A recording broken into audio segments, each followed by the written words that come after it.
On n'est jamais totalement libre et la liberté a un prix.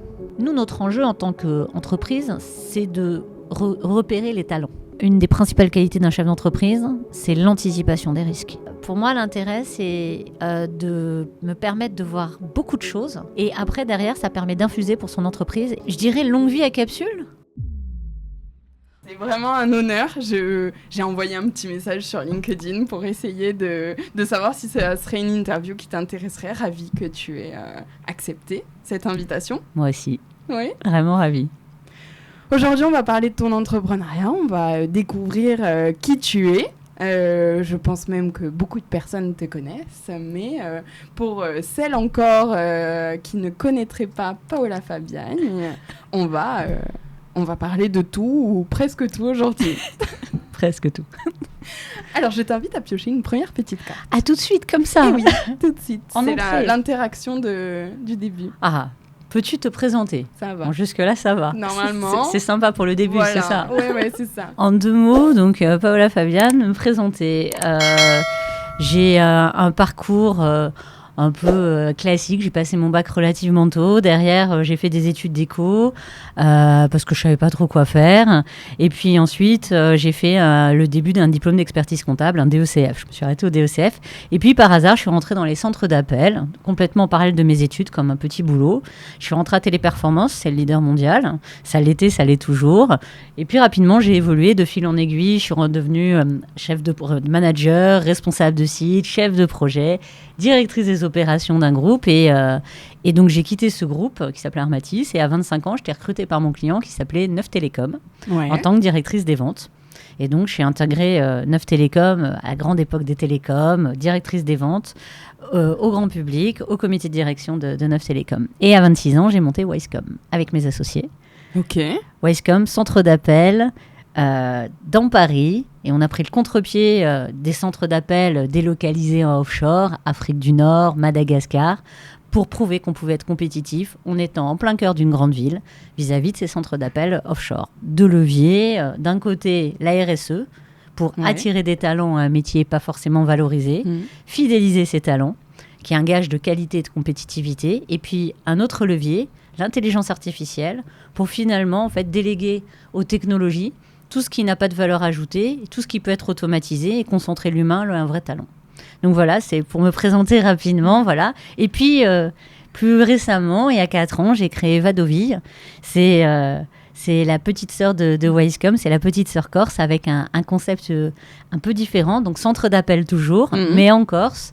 Et alors avec le siège à Ajaccio, mais travaillant sur toute la Corse, avec l'idée de proposer du travail partout en Corse sur un métier qui permet de mixer télétravail et présentiel.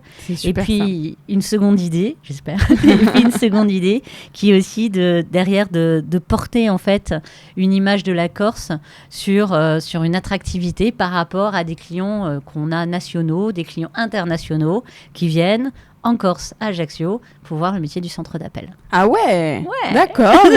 Et c'est de leur volonté, ils souhaitent venir sur Ajaccio, comment ça se passe Disons qu'on déploie en fait les arguments, on a effectivement une qualité de profil vraiment intéressante. Donc déjà, c'est le premier critère pour des clients, pour des grandes marques diverses et variées, c'est la qualité des profils, c'est-à-dire la qualité des personnes qui vont faire les missions, service client par exemple, mais pas que, prospection B2B par exemple, prospection auprès d'entreprises. Donc premier critère, c'est la qualité des profils. Deuxième critère, c'est la compétence qu'on apporte en termes de technologie.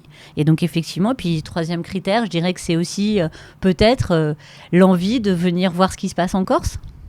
Ok.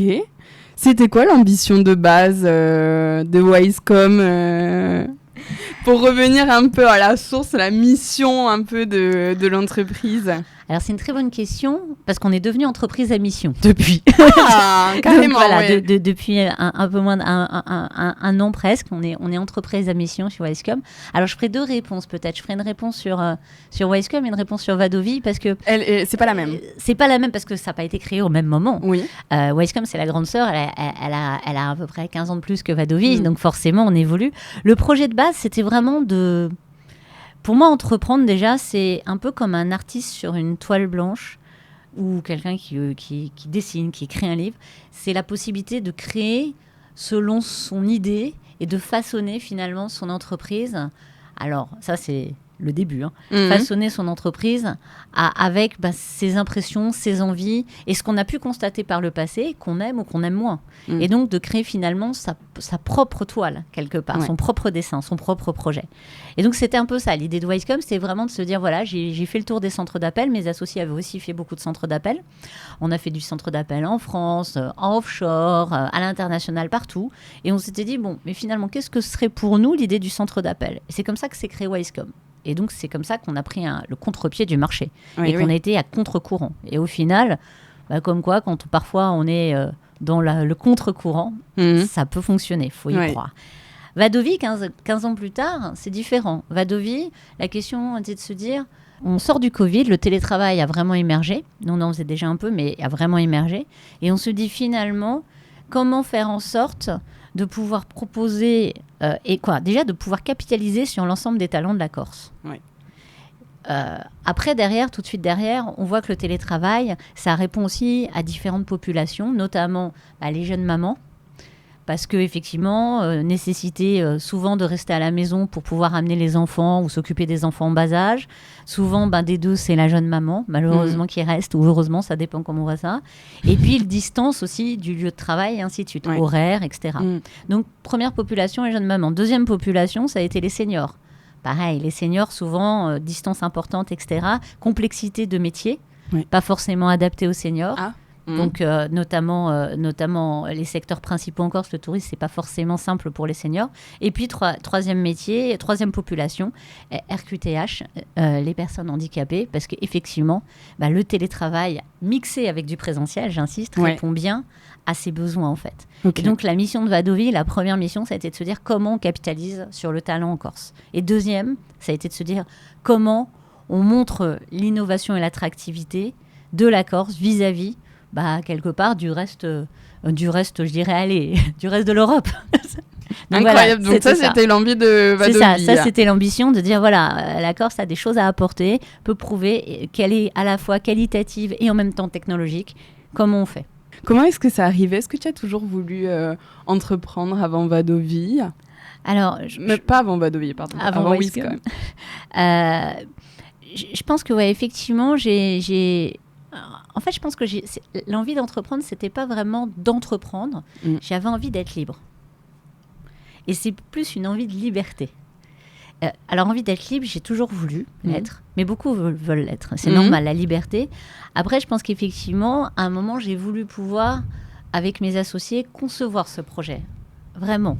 Le faire avec mes mains, ou le faire avec nos mains au sens propre. Donc, c'est là où finalement l'envie de liberté s'est couplée avec l'envie d'entreprendre et a fait émerger Wisecom. Si je racontais l'histoire à peu près comme ça.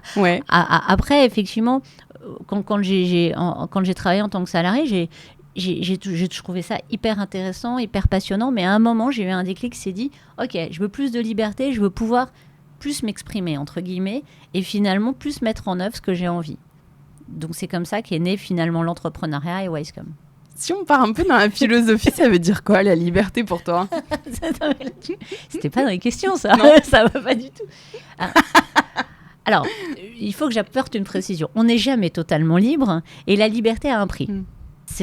Pour moi, c'est important. La liberté a un prix. Souvent, la liberté, c'est aussi au prix de beaucoup d'efforts, de beaucoup d'engagement, d'investissement. C'est très important. La liberté, c'est parfois complexe. Mais pour le coup, moi, j'aime ce sentiment de pouvoir décider, en fait, et de pouvoir mettre en œuvre ce que j'imagine. Par contre, effectivement, on n'est jamais totalement libre, puisque typiquement, l'entrepreneuriat, on le sait bien, on est libre sous réserve de ses clients, sous réserve de ses banquiers, de ses financiers, et ainsi de suite. Donc, on n'est pas vraiment libre totalement, mais on a la possibilité de mettre en œuvre ce que l'on veut. C'est ça, pour moi, la liberté. C'est réussi. Le choix. Alors, je pourrais faire une autre réponse philosophique sur la réussite. J'ai un rapport à la réussite particulier. Pour moi, on n'a jamais réussi. Et pour moi, quand on a réussi, c'est qu'on s'assoit sur... C'est la fin. Ouais, c'est une forme de fin, c'est une forme d'acquis. Et pour moi, quand on est entrepreneur, rien n'est jamais acquis. Comment est-ce que tu définirais l'entrepreneuriat ? Bon, je vais te donner ma définition. Je ne sais pas si ça va séduire tout le monde, mais pour moi, l'entrepreneur, c'est l'aventurier des temps modernes. Tu vois, je compare l'entrepreneuriat souvent aux grands explorateurs, aux grands aviateurs. Mermoz, Saint-Exupéry, qui traversaient des océans et des mers où toute intelligence artificielle leur aurait dit n'y va jamais. Qui avaient à la fois un soupçon de folie, parce qu'il en faut aussi, d'inconscience, parce que sinon on ne se lance pas. En même temps, un vrai travail de fond, parce que sinon ça ne marche pas. Et en même temps, une croyance. Pour moi, c'est ça, c'est l'aventurier des temps modernes, un peu comme Christophe Colomb qui monte un équipage et qui traverse les mers. C'est ce principe-là. Pour moi, en tout cas, c'est comme ça que l'idée me plaît. Et donc, c'est pas forcément de trouver l'Inde, mais c'est de trouver l'Amérique ? Je sais pas si c'est trouvé, en fait. Est-ce que c'est finalement trouvé ? Je pense que c'est avant tout, et je pars souvent du principe de dire que le projet initial est jamais le projet final. Donc c'est vrai que c'est ça. C'est que, c'était encore dans l'image, mais... Tout à fait. Donc là, tu as raison. Mais après, est-ce que c'est trouvé ? J'étais restée sur le mot trouvé. Est-ce que c'est trouvé ? Pas forcément, en fait. Je pense qu'effectivement, pour moi, c'est une logique de se dire s'accomplir. Et puis... J'irai sur un autre sujet. Déjà, le projet, comme on l'a dit, initial, n'est quasiment jamais, sauf grande surprise, le projet final. Donc, il faut être très indulgent vis-à-vis de ça et ne pas partir en se mettant, j'appelle ça la rate au courbouillon, en se disant voilà. Mais par contre, en parallèle de ça, il faut aussi, moi je travaille beaucoup sur le droit à l'échec. Ouais. Et je pense que inciter des personnes à se lancer dans l'entrepreneuriat, quel que soit l'âge, quel que soit le genre, je pense que c'est aussi dire, voilà, on a le droit de se tromper. Les pays anglo-saxons ont une énorme force, c'est qu'ils valorisent énormément, par exemple dans les CV, des personnes qui se sont lancées dans l'entrepreneuriat, qui ont échoué, mais qui proposent leur candidature en tant que salariés. Pour eux, c'est un vrai point fort. Et là, ça commence à l'être un peu plus... en Europe, en France, mais encore pas assez. Et donc pour moi, c'est aussi derrière se dire, on a le droit de se planter. Et les grands explorateurs, j'en parlais. On connaît les faits marquants, mais tous ceux qui se sont plantés ou toutes les fois où ils se sont plantés avant, voilà, c'est ça. Je pense qu'il faut être persévérant, mais il faut aussi que l'écosystème laisse recommencer. Ouais. Wisecom. Justement, pour parler de recrutement. Comment on recrute une équipe et comment on s'entoure des bonnes personnes ? Alors, si j'avais la potion magique, je ferais un livre. Peut-être pas. Ou je la donnerais pas, je sais pas. C'est comme la recette du Coca-Cola. Non, nous en tout cas, et ça fait partie des piliers de Wisecom, c'est effectivement le recrutement. Je dis souvent que un de nos premiers métiers, c'est de savoir recruter. Dans un métier, il faut le dire, pas forcément attractif et valorisé. Parce que méconnu, parce qu'on met dans centre d'appel tout et n'importe quoi, alors qu'on a beaucoup de métiers et qu'on n'est pas... Alors, je suis obligée de casser une idée reçue. On n'est pas la personne qui va vous appeler le soir et vous déranger chez vous. Je le dis à tes auditeurs. Non, on fait plein d'autres choses et on ne fait pas ça. Nous, on n'appelle pas les gens qui n'ont pas demandé à être appelés, par exemple. Donc, il y a plein de métiers. Il y a le service client, il y a la prospection commerciale, comme on en parlait auprès d'entreprises. Il y a effectivement tout ce qu'on appelle la gestion de leads. Il y a le quality monitoring. On fait même du recrutement. Nous, notre enjeu en tant qu'entreprise, c'est de repérer les talents d'aujourd'hui et de demain. On sait que 30% des métiers vont disparaître d'ici 2030, c'est les chiffres, et 30% vont apparaître. C'est à peu près les tendances avec l'intelligence artificielle et les techno. Notre enjeu pour nous, c'est de détecter les talents de demain et de justement aller faire créer ces nouveaux métiers. Donc ça veut dire que les personnes n'ont pas pour autant les compétences. Donc à nous de se mettre en place, en fait, quelque part, cette tête chercheuse, le scout, pour pouvoir aller les trouver et pas les perdre. Parce que c'est ce qui va faire notre valeur ajoutée demain. Oui, c'est ça, c'est de les avoir avec vous pour enclencher cette transformation d'entreprise. Et les repérer. Donc ça peut... Et alors c'est tout âge, parce que quand on dit scout, on imagine plus jeune, mais pas forcément. On a des seniors, on a des jeunes, on a tout type de profil qu'on scoute sur ce process-là. Ce procédé, ça nous a permis donc d'avoir 90% d'évolution en interne, mais on a eu des évolutions. Nos commerciaux viennent de là. C'était des téléconseillers, ils ont commencé au téléphone. Ah oui, ok. On a de l'IT, on a des personnes en IT qui viennent de là. On les a formés, derrière on leur a rajouté des formations complémentaires au fur et à mesure, parce qu'on a vu qu'ils avaient vraiment une appétence. Tout notre service RH et recrutement vient de là. Donc, et alors qu'on a quand même un vrai service RH et recrutement conséquent et important, avec ma DRH notamment, et qui est conséquent.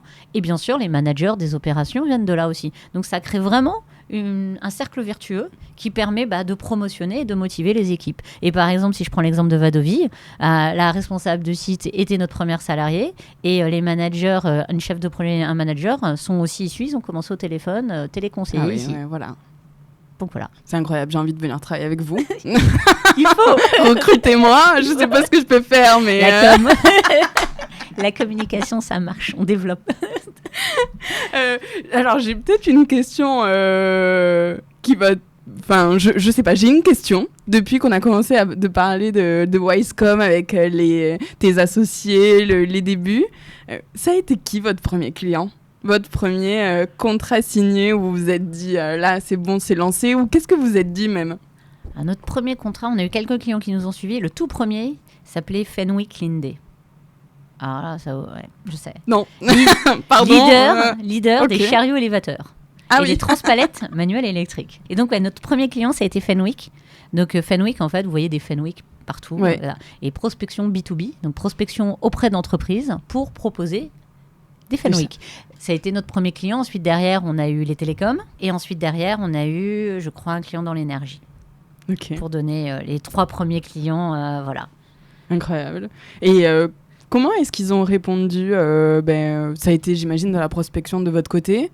Comment est-ce qu'ils ont répondu à cette... à ce message. Ouais. Alors, nous, ça a été difficile.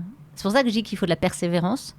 Alors, on avait un réseau parce qu'on venait des métiers du centre d'appel. Donc, ça nous a permis justement d'aller voir des clients qu'on connaissait et qui on s'entendait bien. Mais on a eu du mal, quand on s'est créé, à faire comprendre notre concept. Et effectivement, nous, quand on se crée, donc encore une fois, il y a plus de 15 ans, les clients nous disent je ne comprends pas, pourquoi vous n'êtes pas au Maroc, en Tunisie, vous êtes à Paris. Quel est le modèle ? Et donc, je pense qu'on manquait aussi de conviction. Et puis, on a dû maturer. Puis, le marché n'était pas prêt à avoir des centres d'appel qui se relocalisaient. Alors, en France, c'était une chose, mais en plein cœur d'une grande ville, à Paris. Donc, je pense que la plus grosse difficulté, c'était de faire entendre notre modèle. Vadovie, cette arrivée en Corse, d'où vient cette volonté d'ouvrir un centre d'appel en Corse ? Parce que je suis peut-être un peu corse. Un petit peu. Je suis mariée à un Corse aussi. Donc, je suis doublement, voilà. Doublement, je pense qu'il y a, voilà. Et puis, vraiment, apporter un métier, notamment dans nos villages, parce que le télétravail, dans les centres d'appel, peut s'opérer à partir des villages. Ouais.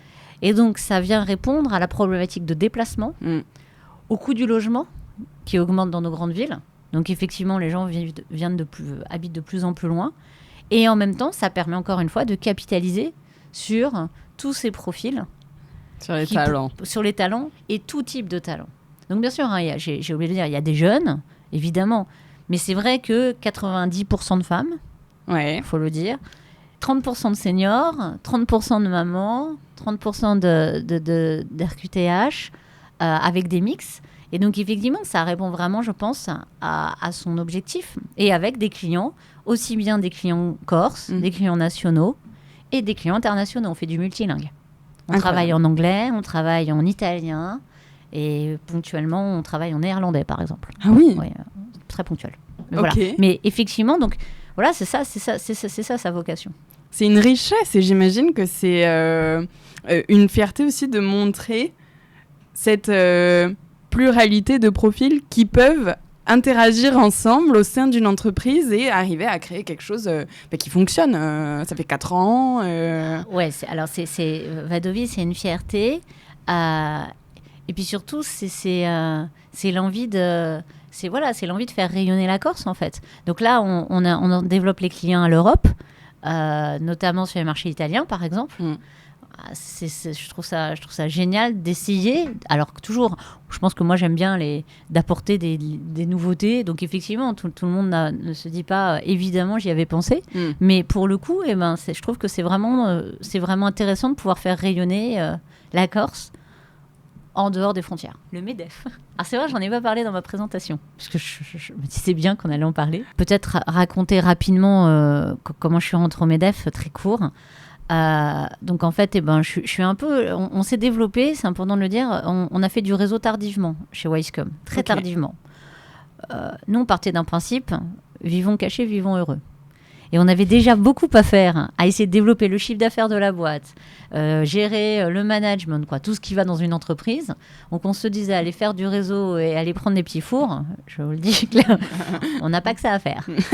Voilà. Et en fait, c'était une erreur. Ouais. C'est important de le dire. Et je le redis, c'était vraiment une erreur parce qu'en fait, finalement, ces organisations, elles permettent un point, et c'est comme ça que je suis rentrée au MEDEF. Elles permettent, la première chose, c'est de partager avec d'autres entrepreneurs et dirigeants et de pouvoir échanger sur des problématiques communes et de prendre du recul. On apprend beaucoup dans le partage avec les autres. Et donc, effectivement, comment je suis rentrée au MEDEF ? On va commencer par le début, un peu par hasard. J'ai rencontré une personne au Québec dit, un Français qui me dit, mais attends, tu connais pas le MEDEF ? Et moi, je dis, non, c'est pas pour moi. Je suis une jeune fille, une jeune femme, j'ai une PME, une petite PME, une grosse, je sais pas. Voilà, c'est pas mon profil. Non, mais détrompe-toi. Le MEDEF, c'est pas ça. Je te présente quelqu'un, tu m'en diras plus après. Il m'a présenté une femme, entrepreneur, brillante, plus belle boîte, etc. Mais super sympa, et qui m'a vraiment présenté le MEDEF. Qui m'a présenté le MEDEF et qui m'a donné surtout les 3 rôles du MEDEF. Et donc, le premier, c'est effectivement le partage entre pairs. Comme je le disais, c'est de pouvoir échanger avec d'autres dirigeants sur des problématiques communes ou différentes et du coup, à ne pas se sentir seul aussi. Après, deuxième point, c'est les mandats. La troisième raison, c'est effectivement de participer à porter la parole des entreprises dans les législations qui nous touchent. Et c'est comme ça qu'en fait, je suis rentrée au MEDEF. De fil en aiguille, j'ai été administratrice du MEDEF Paris, je le suis toujours. Puis ensuite, je suis devenue présidente du COMEX 40, les jeunes dirigeants nationaux. Et puis ensuite, en fait, quand Patrick Martin, actuel président du MEDEF, a fait sa campagne pour se présenter, il m'a proposé d'abord d'être porte-parole de campagne. Oui. Et ensuite, il m'a proposé de prendre la vice-présidence. Donc, vice-présidente en charge de l'entrepreneuriat, puisqu'il y a plusieurs vice-présidents, et porte-parole du MEDEF. Et du coup, quand l'IA est arrivée sur le marché par rapport à votre activité, comment est-ce que vous avez accueilli cette révolution ? Alors, nous, très bien, parce qu'en fait, on a justement dans nos 2 leviers, donc je t'ai parlé beaucoup du levier RSE, le second levier, c'est de justement prendre les technologies très tôt. Donc, on a créé un lab innovation, où on source des technologies, et on les propose à nos clients directement pour justement concentrer l'humain, nos équipes là où il y a une vraie valeur ajoutée et par contre mettre des technologies là où il y en a moins. Donc les clients se disent ok, finalement peut-être que j'ai l'alternative relocalisée et en même temps même tarif et plus de qualité. Et après en interne on forme de A à Z et c'est important de le dire, on parlait notamment des seniors mais pas que, on forme aussi les jeunes, je tiens à le dire, on forme de A à Z sur les parcours digitaux. Un deuxième de nos métiers c'est de former. Donc on forme, et au contraire. Et puis moi, je suis persuadée que les compétences se périment de plus en plus vite. Donc de toute façon, il faudra former toute sa vie. Donc au final, une entreprise comme nous, elle sait former et elle forme en permanence les personnes. Et pour moi, c'est l'avenir. Et effectivement, en un certain nombre d'années d'expérience d'entrepreneur, on a un certain nombre de retours. Alors, en fonction, mais je vais en faire une synthèse rapide. On me demande de temps en temps si j'avais 4 points à donner. Et ces sources, on les a forgées par rapport à notre expérience. Le premier, je pense que c'est effectivement que la croissance tue. Alors, en fait, quand on entreprend, tu le sais, tu entreprends aussi, très tôt, on se dit « Ah, je veux faire du chiffre d'affaires, logique. Mais souvent, on confond chiffre d'affaires et trésorerie. Ce qui n'est pas tout à fait la même chose. Et donc, en fait, très souvent, quand on a des frais, notamment des salaires, comme nous c'était le cas, puisque notre principal poste de coût, ce sont nos salaires, à part les loyers et l'IT, mais une fois ça mis de côté, et nos postes de croissance. Et donc effectivement, les salaires, en général, on les paye au moins le mois. Par contre, quand on a des clients, notamment entreprises, parfois ils payent à 30 jours, à 60 jours, à 90 jours, à 120 jours. Oh là là. Et là, à ce moment-là, on fait l'accordéon. Tu as vu le oh là là. Ouais. Et effectivement, quand tu fais de la croissance, tu te dis, chouette, du chiffre d'affaires. Du chiffre. Mais à un moment, il faut bien anticiper sa trésorerie parce qu'on risque de ne pas pouvoir payer les salaires puisque nos clients ne nous auront pas payé au même moment. Il y a un décalage qu'on appelle de trésorerie. Donc, la croissance tue. Dans les 5 premières années surtout, mais même après, mais surtout dans les 5 premières années, beaucoup d'entreprises sont défaillantes du fait de leur croissance. Il faut le savoir. Donc, il faut faire du chiffre d'affaires. Il faut gagner des clients, mais il faut anticiper. Sa trésorerie, c'est la vie. Alors moi, j'ai ma phrase, c'est la croissance tue, la trésorerie, c'est la vie. Voilà, c'est comme ça, je vous aurais fait là. Voilà, voilà. Et puis, peut-être le deuxième, 20-80. Eh oui. s'appelle Pareto. Pareto. Exactement. Petit Pareto. Alors nous, c'est que des expériences vécues. Assez contents de nous, on se développe bien. Et là, donc on avait passé le petit problème de la croissance tue. La trésorerie.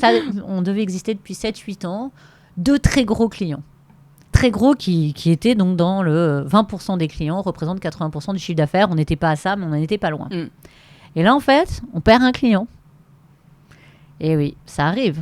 On perd un client parce que, effectivement, alors on perd même pas un client, on perd le client parce que changement contextuel, ça c'est important, contexte économique et réglementaire qui change. Donc c'est pas qu'il est insatisfait, parce que souvent aussi on se dit le client satisfait. Non, il faut faire attention au monde dans lequel on vit, la réglementation et l'économie. Donc, un peu le pestel là, si on, politique, économique, voilà, exactement, social, géopolitique et mondial et réglementaire, surtout le réglementaire. Moi je crois, voilà.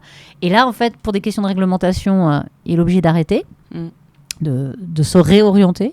Donc, du coup, nous, on le perd concrètement. Et là, on se retrouve donc 20% des clients, toujours 80% du chiffre d'affaires. Donc, on perd 40% du chiffre d'affaires. Avec une masse salariale assez importante, puisqu'encore une fois, notre chiffre d'affaires est directement lié au nombre de nos salariés. Et donc, effectivement, la croissance. Donc, effectivement, on a appris la deuxième loi qui était Pareto et essayer de diversifier ses clients. Absolument. Donc, de la diversification et essayer au maximum que les clients aient une taille moyenne et un poids pas trop important dans l'ensemble du chiffre d'affaires. Alors, c'est plus facile à dire qu'à faire, je le dis bien, mais nous, on n'en avait pas une conscience si présente. On était contents, on était en plus rentable, etc. Donc, heureusement, comme on était rentable et qu'on a mis de côté, ça nous a permis de tenir bon jusqu'à transformer notre stratégie. Peut-être le troisième qui vient du second. Alors là, c'est un autre économiste qui s'appelle Ricardo. Monoclient, monoproduit, mono-cible et voire même mono-territoire. Et en fait... je ne crois pas dans la théorie de Ricardo, qui était une théoriste, un économiste. Il a dû faire cette théorie fin 19e, quand j'ai plus la date exacte. Une entreprise est performante. La performance de l'entreprise dépend du fait qu'elle soit monoproduit, mono-cible. Je simplifie, je vais pas faire tout. Et monoterritoire. Puisque en fait, elle se concentrait sur une seule chose. D'accord. Et donc ça simplifiait. Et sûrement à la fin du 19e, c'était assez logique. Post-Covid...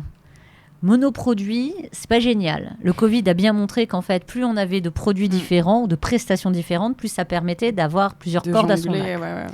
Mono-cible, compliqué aussi. Si on n'avait qu'un secteur d'activité, nous, c'était pas le cas, mais que le tourisme, par exemple, pendant le Covid, pas évident. Donc, multi-secteur d'activité, avoir une dizaine de secteurs.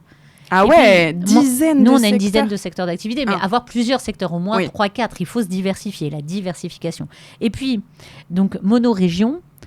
Alors moi, je ne serais même pas mono-territoire, je ne serais même pas mono-région, je ne serais pas mono-pays, je serais multi-continent. Parce qu'effectivement, quand on voit les réglementations, quelle que soit l'entreprise, aujourd'hui, elle peut tomber sous le joug d'un continent, typiquement l'Europe par exemple, avec une réglementation. Si elle peut aller sur un autre continent, ça lui permet de jouer sur les deux tableaux avec 2 réglementations différentes. Donc en fait, plus on se diversifie, finalement en synthèse, plus on peut passer les crises. Et donc voilà, ce seraient peut-être mes 3 conseils, je pense, qui sont uniquement du vécu, que je pourrais donner, qui sont forcément la suite d'à chaque fois des constats qu'on a pu faire. Et on a réussi à s'en sortir pour l'instant. Voilà. Donc c'est quoi ? C'est la réactivité un peu qui fait qu'on arrive à s'en sortir ? C'est le fait de s'adapter en permanence, les équipes ? Je pense que c'est toujours assez... c'est jamais une chose. C'est toujours une multitude de choses. Je pense que c'est un mix de, effectivement, l'anticipation. Moi, je travaille beaucoup et justement, c'est un des sujets aussi, c'est l'anticipation des risques. Pour moi, une des principales qualités d'un chef d'entreprise, c'est l'anticipation des risques. C'est de se poser la question, même si on n'en a pas envie, du risque. Et il peut être... il y a une cartographie des risques que je conseille à tout le monde d'aller voir, qui est gratuite, qui est assez longue à faire et très pertinente, qui oblige chaque dirigeant à se poser des questions qui ne se seraient pas posées. Parce qu'on n'a pas envie de voir le risque, c'est un peu comme tout. Je veux dire, quand on se marie, on ne fait pas le contrat. Faire un contrat de mariage, ça ennuie un peu tout le monde, ou définir la sortie, ça fait... Voilà. Mais en fait, le fait d'anticiper dans l'entreprise et pour les actionnaires, c'est très important aussi. Donc ça, je pense que c'est ça. La deuxième chose, c'est effectivement la réactivité. Et puis, je dirais quand même, il ne faut pas l'oublier. Et encore une fois, je rebouclerai sur ce que j'ai dit au début sur l'échec. La chance. Clairement, la chance. Si je te dis comment on s'est sorti de la croissance tue, ça a été simple. En fait, c'est 2 clients que j'ai appelés des clients Ils m'ont dit, écoute, regarde, on avait un effet de trésorerie très important. On avait fait de la croissance, mais on devait payer les salaires. Les banques nous suivaient moyen. C'est 2 clients qui nous ont prêté de l'argent. Clairement, ils ont fait des avances. On dit, ok, j'ai confiance. On ne trouvait pas ces clients, je ne sais pas si je te parlerai aujourd'hui, quoi. Ah ouais. Donc, la chance aussi. C'est pour ça qu'il ne faut pas trop se blâmer à chaque fois. Il faut même faire tout son possible, anticiper, être rigoureux, travailler, être réactif. Mais après, il y a une part de chance comme dans tout dans la vie, quoi. Alors, j'ai une question qui me vient en tête, mais comment on fait pour gérer tout ça ? Et sa vie perso, et son temps, et voilà, comment on s'organise quand on a autant d'activités que toi, qu'on a plusieurs entreprises, une association, qu'on est engagé au MEDEF. Je pense que la gestion du temps, j'aimerais déjà peut-être dire quelque chose au préambule, c'est en fait, moi, tous les engagements, ce qu'on appelle dans le bien commun, on cite, puisqu'ils sont comme ça, c'est des engagements tous bénévoles, bien sûr. Pour moi, l'intérêt, c'est un des intérêts principaux, c'est le fait de me permettre de voir beaucoup de choses et donc, naturellement, d'avoir un temps d'avance. Parce que j'aurais vu des personnes incroyables, j'aurais échangé sur des sujets passionnants, mais ça m'aura demandé de réfléchir, finalement de quelque part d'éponger toutes ces informations. Et après, derrière, ça permet d'infuser pour son entreprise et donc d'avoir cette logique d'anticipation et parfois de temps d'avance. Donc, c'est vraiment là aussi un cercle vertueux qui permet, effectivement, on peut avoir l'impression que c'est moins de temps consacré à son entreprise, c'est vrai, mais par contre, il y a un retour d'expérience qui est génial parce que ça permet en fait d'avoir été confronté à plein de choses et donc derrière d'avoir un temps d'avance. Donc ça, je pense que c'est très important de le souligner parce que c'est ça l'engagement aussi. Ouais, c'est de l'investissement. C'est de l'investissement, mais en même temps, il y a un retour sur cet investissement bénévole, mais il y a un retour qui est je suis plus clairvoyant, j'ai été confronté à des sujets pour d'autres, donc mon entreprise peut avoir aussi le cas, et ainsi de suite, et ainsi de suite. D'avoir un temps d'avance dans un monde qui bouge énormément. Donc ça, c'est le premier truc.